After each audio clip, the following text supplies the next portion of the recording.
It's The World This Week. The World This Week in partnership with The Daily Beast. Joining us is Vivian Walt, Paris correspondent for Time magazine. How are things?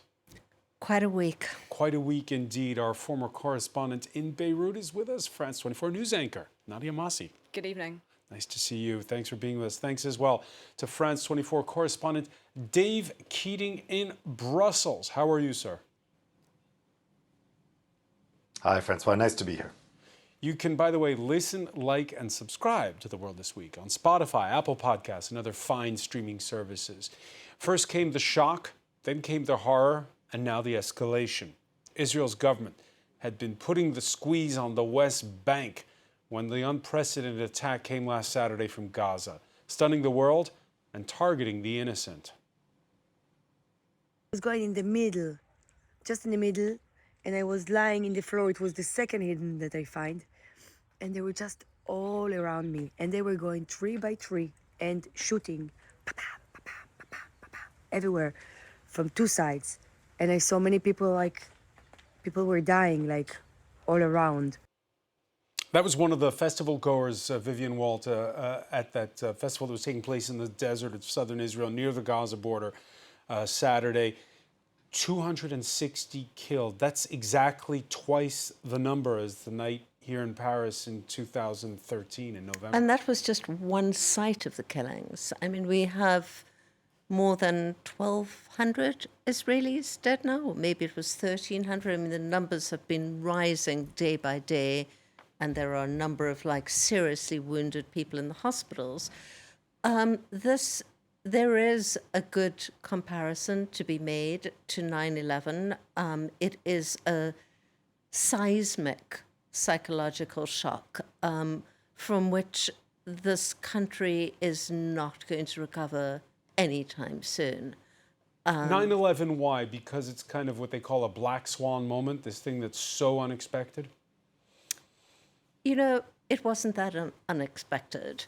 Among the, terrible, bad situations for which Mossad and the military and, the U.S. military and many others have been planning, was an event just like this. And had they bothered to look over the videos, the propaganda videos that Hamas has been posting for months, they would have seen the scenarios exactly as they played out. They were all in their training propaganda videos. And in the last few days that has come out, the Israeli press has been piecing it all together, even though the government has been saying they don't want to talk about it until this war is over. Journalists are not waiting. Israelis are furious, and rightfully so. A Pearl Harbor moment, a 9/11 moment, Nadia Massi? I think the comparison with 9/11 is really interesting, Francois. In terms of numbers, this is actually worse for Israel per capita than 9/11 was for the United States. Psychologically as well, I think Vivian is right. This will have enormous ripple effects on Israeli society for generations to come. This is a sense of an existential attack in the way that 9/11 was. It felt like an existential attack on America. But if you want to extend that analogy further, remember after 9/11, there was immense empathy for the United States. The world supported the United States. Then what happened? The United States went into Iraq. It was this sort of shapeless, bloody, awful, long war. And I fear now the language that is being used around the 9/11 comparison with Israel, of this kind of existential attack, of this is us versus them, is laying the groundwork to justify another long, brutal war in the Middle East. Yeah, Dave Keating, here in Paris, we remember there was this headline, a French newspaper, Le Monde, saying we're all Americans after the 9/11 attack. And that good faith was squandered with the invasion of Iraq, most notably.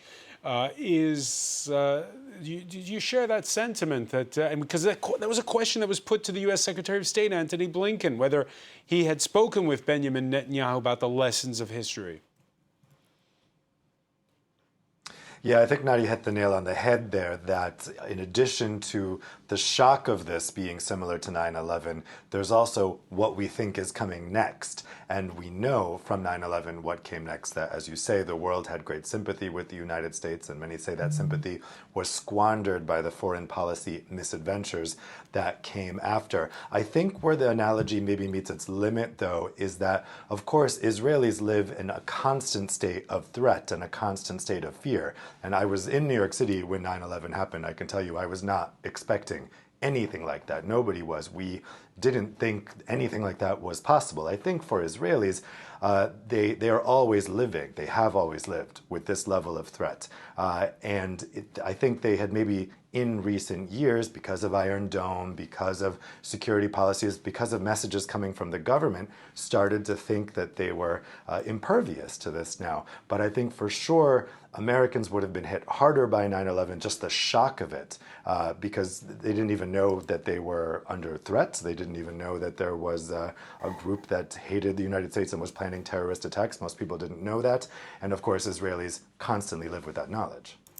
Constantly live with that knowledge. And what we are seeing in the last 24 hours is this big buildup, the dropping of leaflets telling 1 million residents to leave the northern part of the Gaza Strip, the possible prelude to an all-out invasion, maybe even an occupation. And that is, of course, sending further fright on the Palestinian side. ايش صار ايش في؟ بلغوا نزلوا مناشير اليهود قال لك دخل المنطقة كلها بعد غزة. Yeah, again, it's this first the hubris and now the reaction. I just want to pick up what Dave says. You know, for days we've been hearing President Biden, Secretary Blinken, now the Secretary of Defense, Lloyd Austin, all use this phrase, it's the time for moral clarity. And in fact, the Secretary of Defense actually came out and said, there is no time for neutrality. What does moral clarity mean? I've heard that as well. It's extreme. There is no moral clarity in war. Does it mean you can't? And let's just not forget how horrific these attacks were last Saturday. Israel is a signatory to the Geneva Conventions, which were drawn up partly because of what happened during World War II. And so is the US a signatory, of course, to the Geneva Conventions. And you have the image of basically 6,000 bombs dropping on a very densely packed civilian area that now looks like Dresden. It is really shocking. So I don't think that there is any moral clarity. And unfortunately, I think as much as the world has been shocked by the brutality of these attacks in Israel, Israel can lose that moral high ground very quickly. And it will take a long time to regain it. Because we're heading towards what could be a long ground offensive. It won't be like in the past. In the past, Israelis had morbidly likened intervening in Gaza to mowing the grass, operations that are a periodic necessity to keep hardline militant groups in check. This time, it's different. And just as ISIS was crushed, so too will Hamas be crushed. And Hamas should be treated exactly the way ISIS was treated. They should be spit out from the community of nations. No leader should meet them. No country should harbor them. And those that do should be sanctioned. Well, we're pleased at this point to welcome to our discussion. She's been reporting throughout from Jerusalem, France 24 correspondent Iris Makler. We've been discussing, Iris, this fear of the threat of overreaction, and we're seeing it already with, for instance, the Red Cross this Friday saying there's no way they can attend to the 1 million that have been told to move. And you heard that clip of Benjamin Netanyahu saying he's going to crush Hamas.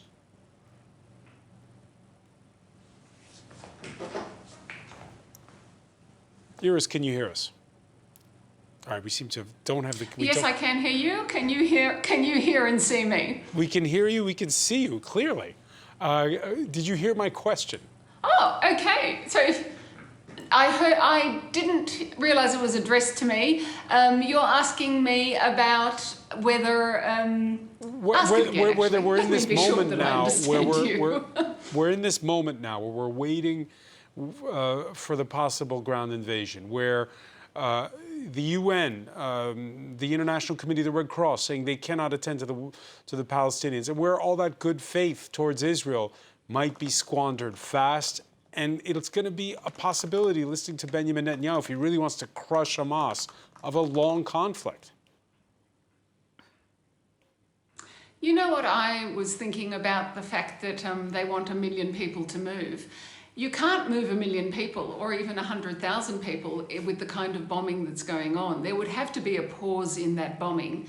And then you could do an organised move. And because, you know, some people are wounded, some people are sick, some people have small children, all of that takes time and some organisation.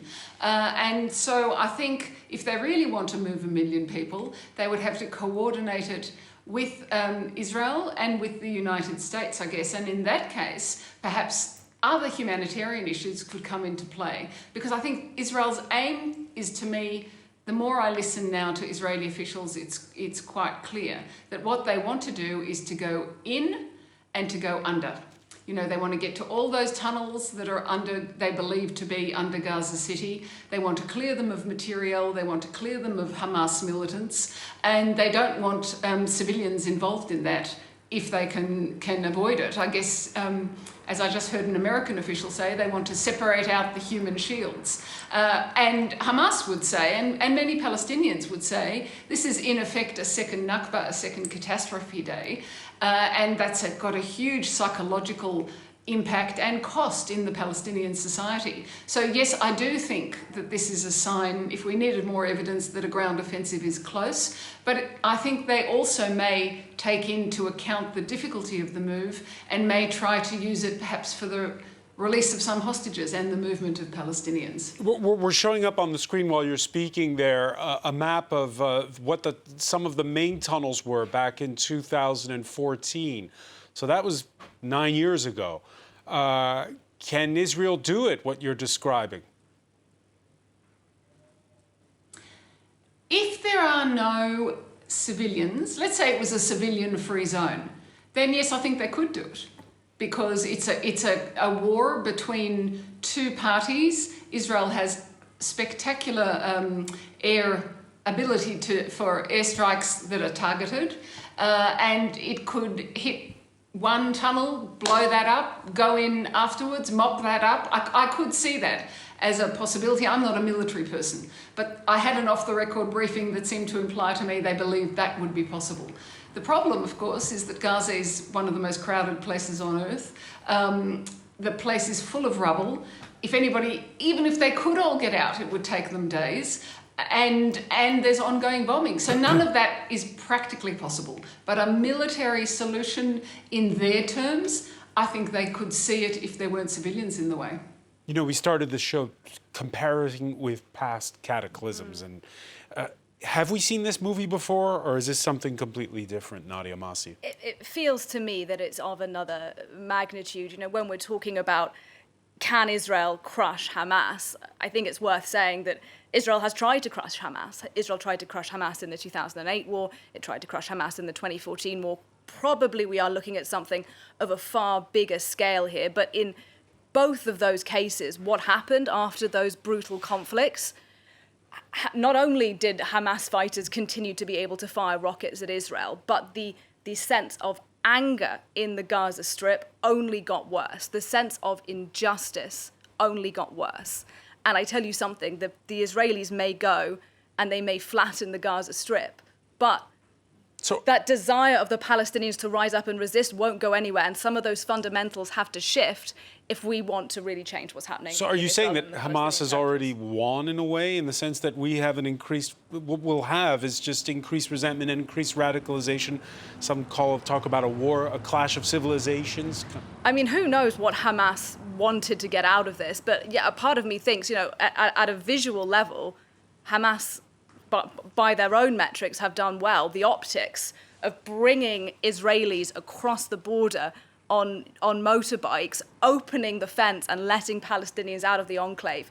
Both of those things, psychologically, I think, will stay with Palestinians for a long time. But militarily, are they going to win this war? Obviously not.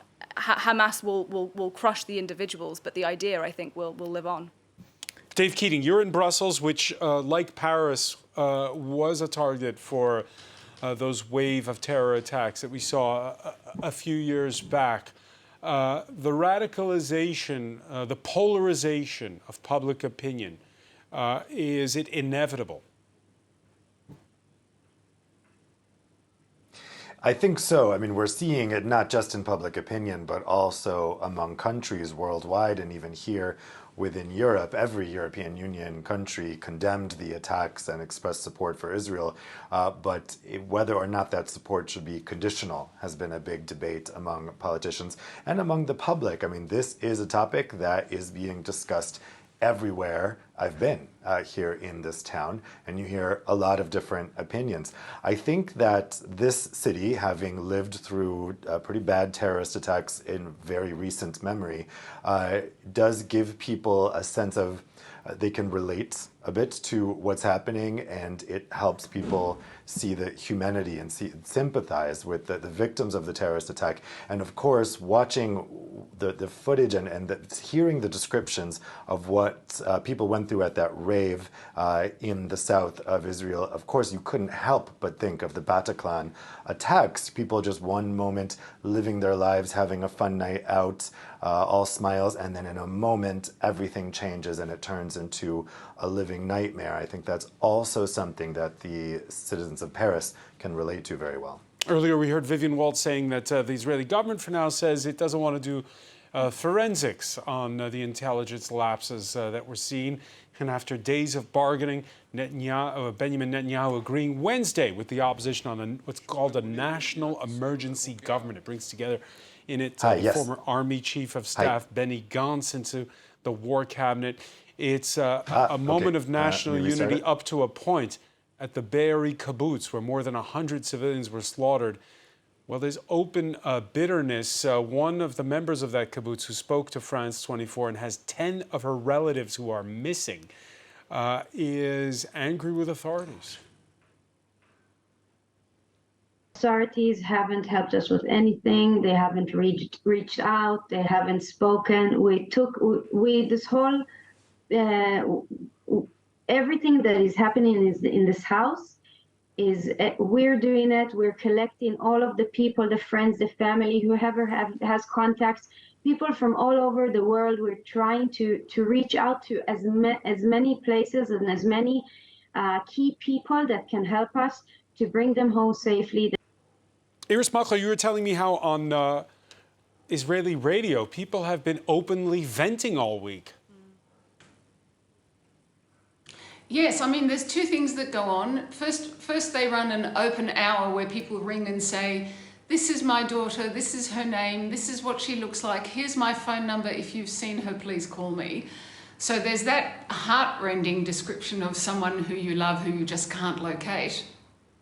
And on the other side, you see people saying, we feel abandoned. Where was the military when we needed it? Why did we have to deal with this for 10 hours on our own or 6 hours on our own? Enough time for, grievous injuries and of course some people being killed. So people endured a lot and they felt abandoned by their government.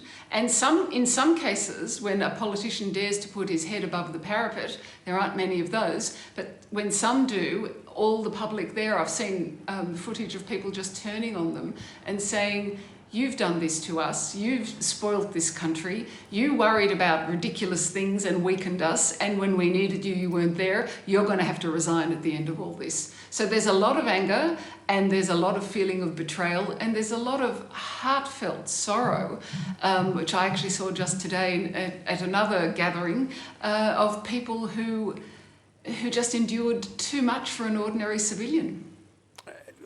Right now, we're entering, though, a long war, Vivian Walsh. Benjamin Netanyahu, from all the opinion polls, is not flavor of the month inside of Israel.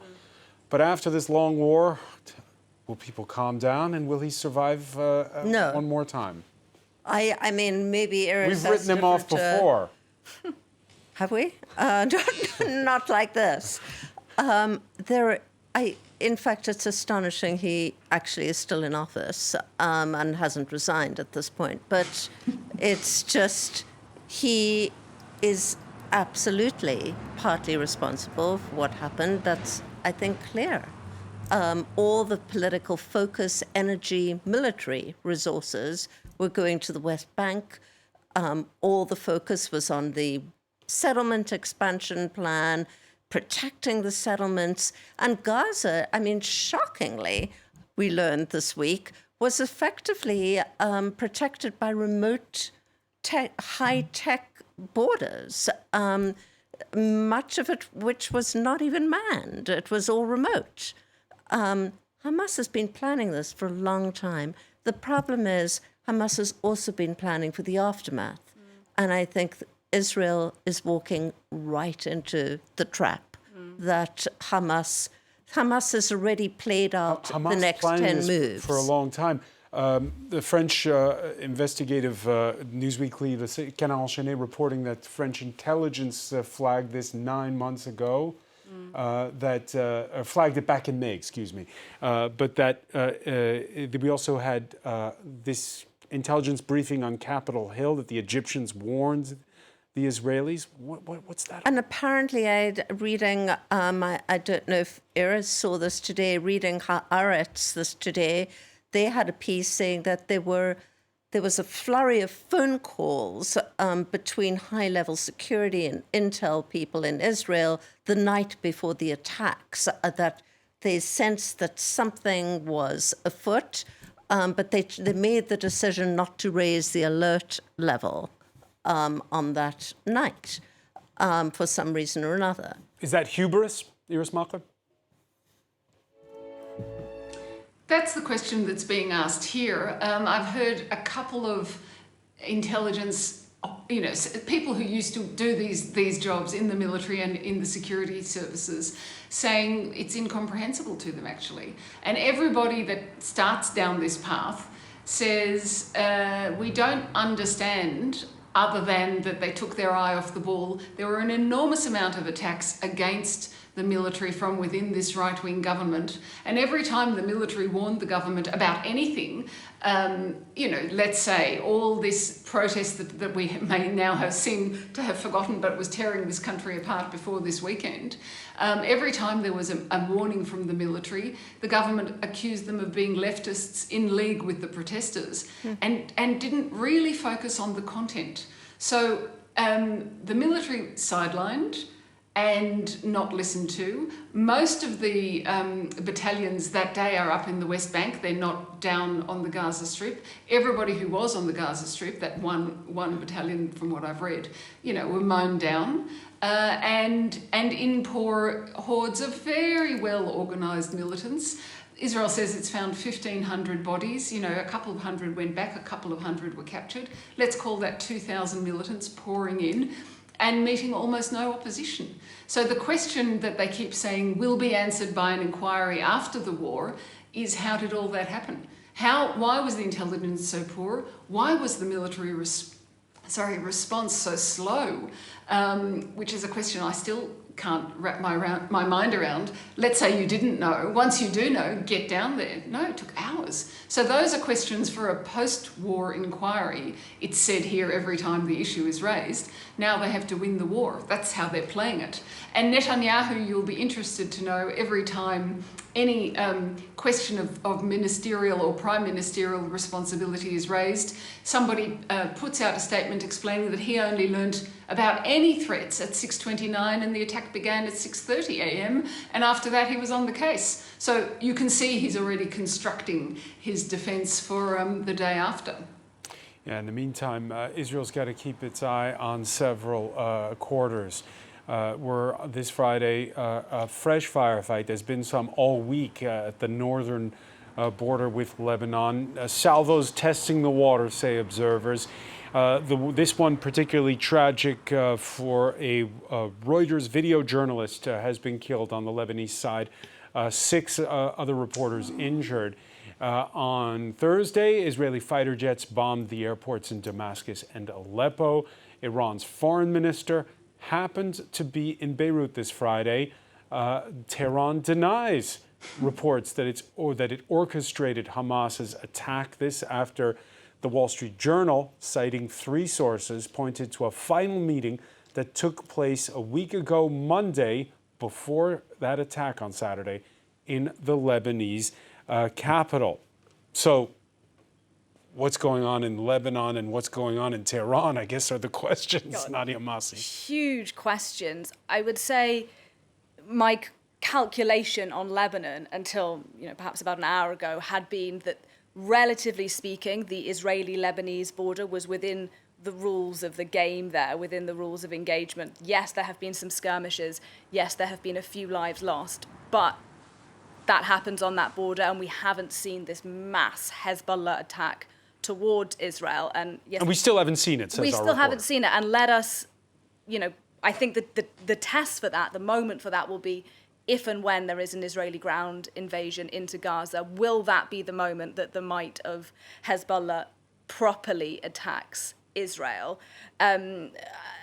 Not to pour cold water on that Wall Street Journal report, it may well be completely correct, but I have spoken to several Lebanese journalists over the past couple of days that say, well, we've never heard of the idea of Hezbollah speaking on or off the record to any Western newspaper. There's some skepticism as to some of the sourcing behind that.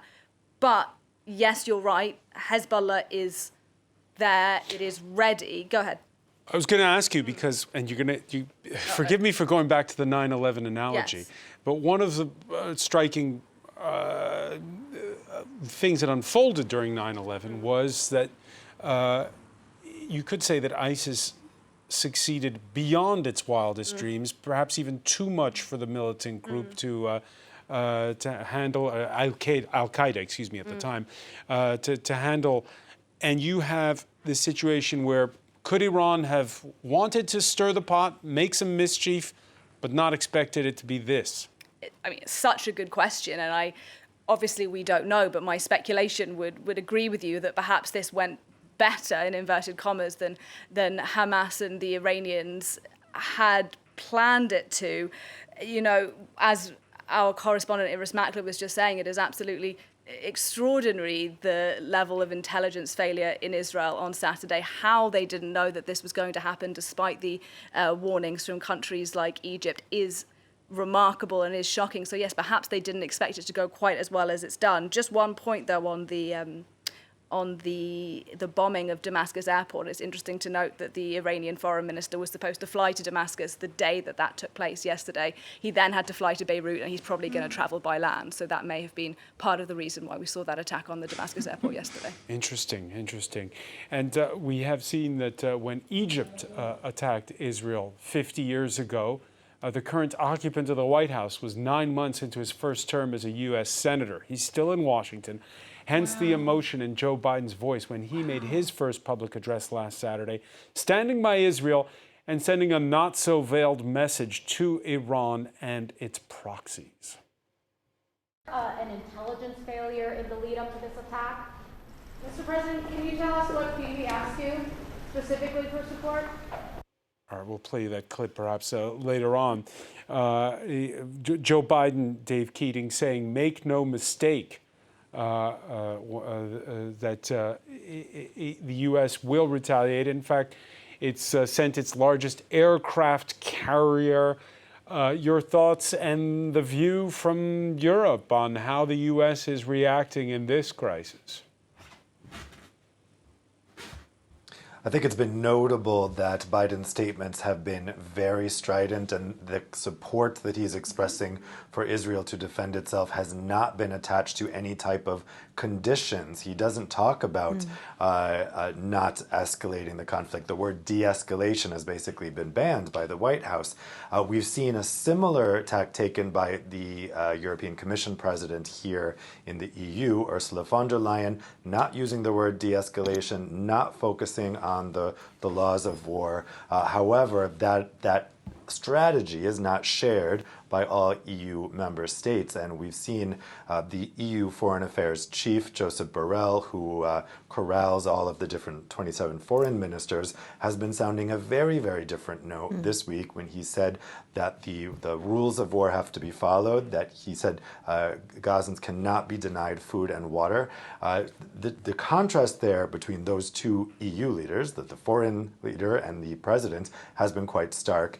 And I think it's not gone unnoticed that Biden has not had a very nuanced tone when he's approached this. And it contrasts sharply with the tone of President Obama when there would be flare-ups in the Israeli-Palestinian conflict, when the Obama administration was much more careful to stress de-escalation, to stress respecting the rules of war. Of course, those were much more minor incidents that he was responding to, but it's worth wondering how President Obama might have responded to this differently. Yeah, Vivian Walt, first, we're right behind Israel. In fact, it's interesting because Antony Blinken, the U.S. Secretary of State, was in Israel. He's now on a tour of Middle East countries, Qatar, Jordan, etc. The U.S. Defense Secretary comes in right after him to show that first the U.S. is behind Israel militarily, and then they want to play mediator. And by the way, now the EU Commission President, Ursula von der Leyen, is currently in Israel. So I totally agree with Dave that the language coming out of U.S. officials, they personally, I think, will live to regret. You had Secretary Blinken stand up there. But it is the consensus in the U.S. Most near consensus, well, as much as you can have. I mean, we've had horrific tales all week of just this utterly brutal attack, all of which was filmed in real time, unlike 9/11, which was pre-smartphone era. You now just have this rush of imagery. So in this raw emotions, you have things which I honestly think are going to be regrettable, maybe quite soon regrettable. The Eiffel Tower lit up in the colors of the Israeli flag. You know, presumably the city of Paris or the French government had the option to light up the Eiffel Tower with the giant peace sign. But they chose one camp. But they didn't. I want to get back to that point in a minute. First, I want to talk about something else you said, which is those gruesome images in real time. Gruesome images, doctored images, gruesome doctored images. Social media has been bombarded with toxic missives since last Saturday.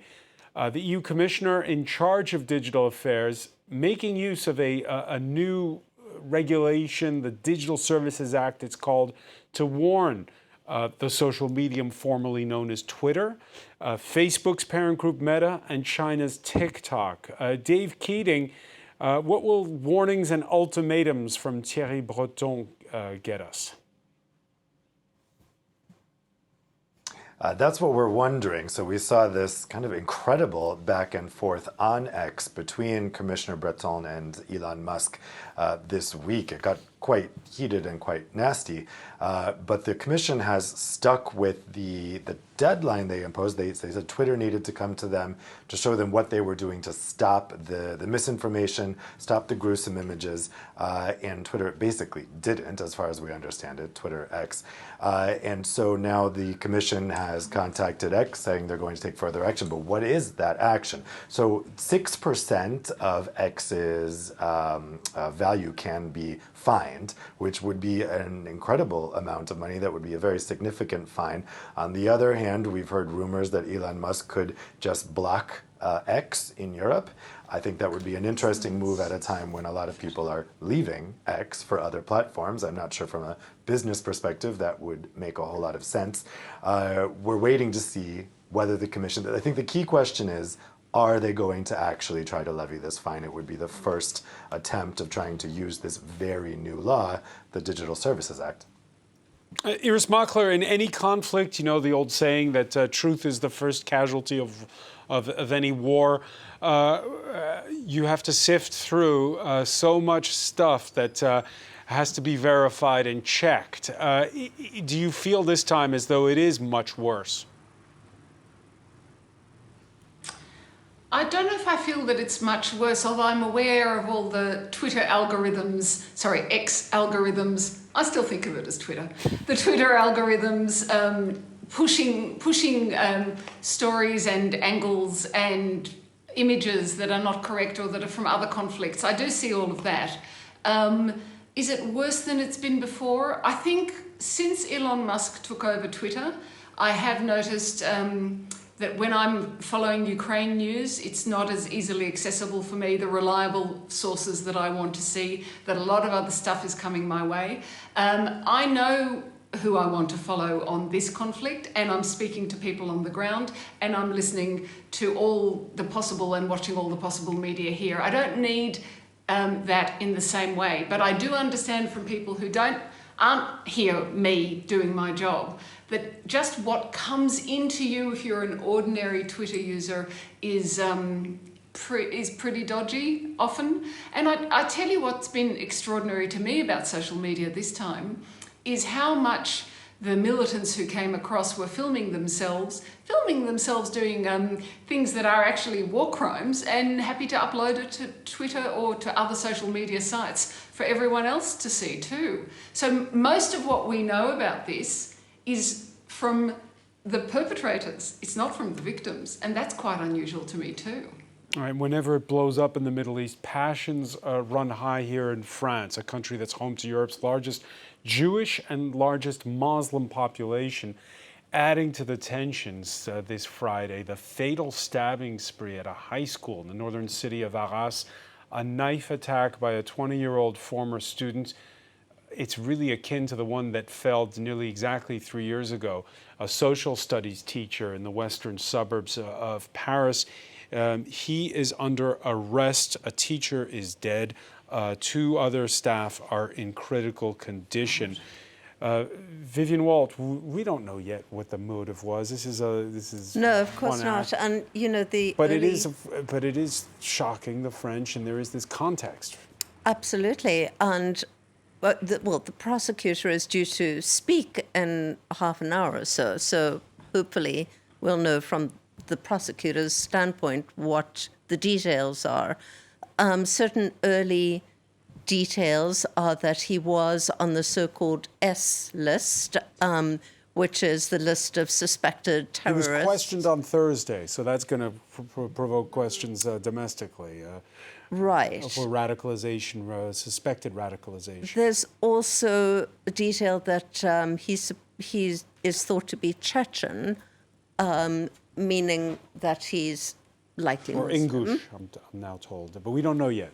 We don't know yet. There's you talk about the fog of war and you know the kind of the very vague details we're still struggling with. But I think that you know obviously this taps into such anxieties here in France. I mean this is you know 2-hour drive from Paris, but it's.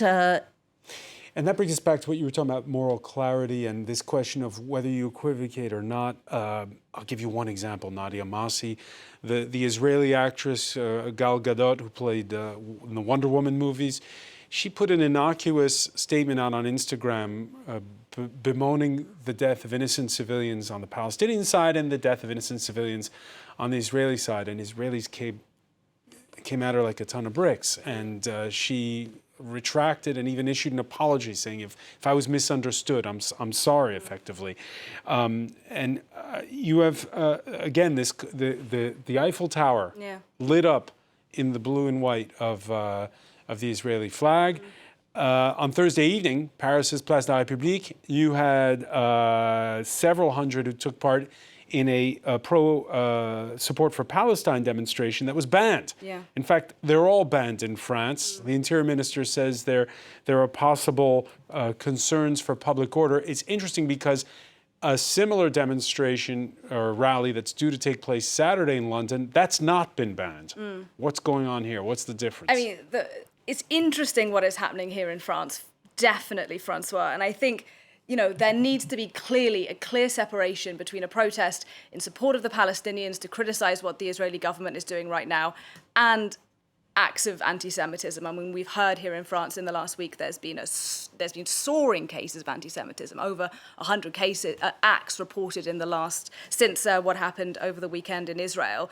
And in my view, at least, Palestinian groups need to stand up and say, this is not done in our name, this does not represent us.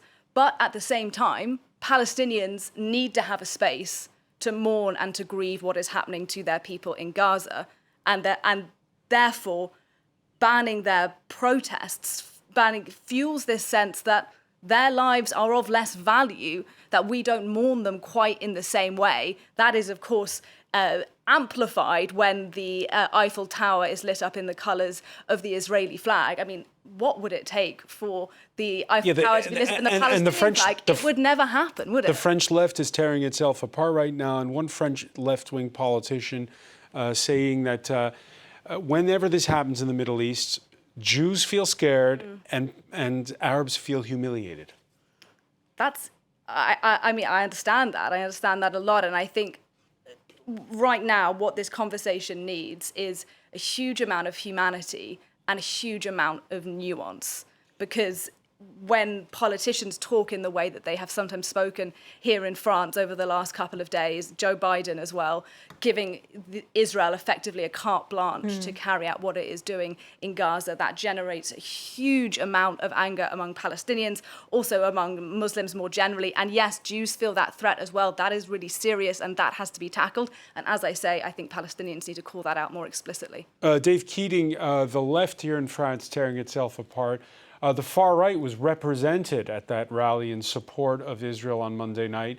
An annual poll on political attitudes offers some startling results in this country. 57% of those polled feel that the Unbowed France party, the left-wing party of Jean-Luc Mélenchon, is dangerous for democracy. Only 52% for Marine Le Pen's national rally. And there is this feeling that Europe on this issue is siding more, tacking much more to the right. Your thoughts on this? Yes, I mean, of course, the sitting government in Israel is a right-wing government, and it has been very close to right. Oops. All right. Seem to have lost the connection there with Dave Keating. A sabotage. A brief word on this, Vivian Walt? I don't know where to begin, but basically, my feeling is that one of the major problems we have is that the whole global, peace structure, such as it is, such as it has been for the last 75 years, is pretty much broken. You had only President Biden among the 5 permanent members of the United Nations show up at the General Assembly last month. They didn't bother to show up. So who do you have to Who's going to find that common space that... I think that Europe really blew it. I think that they had a moment in which they could have stepped in and said, we want to try be a broker in this situation. And it didn't happen. Final quick word, Iris Mockler, for the Australian Women's Weekly, you've regularly been following the story of Ronnie, an elderly kibbutz member, and Rami, a young Gaza resident. Both are peace activists. Can you give us an update after the week we've been through? Yes, luckily for Rami, he now lives in Cairo. He wasn't really a Hamas type. I think it was getting difficult for him. That may not be right, but that was my impression.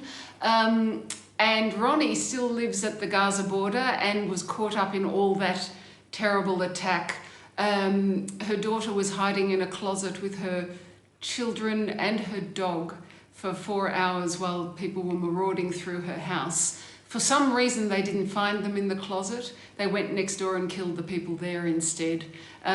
Ronnie has lost, on that kibbutz of about 1,000 people, 21 people are dead. She's one of the founding members. That's very painful for her. And of course, one of her friends, a peace activist like her, one of the women wage peace women, is now in Gaza. Now, she has a lot of contacts in Gaza. She was in and out of there when you could go in. She was always taking people who were going to Israeli hospitals but couldn't get to the hospital. She'd meet them at the border and take them. She has friends in Gaza. But as Ronnie says, I don't know if that'll work for her or against her, because dialogue isn't what Hamas wants. But I just want to tell you one final image, which may be a moment of humanity.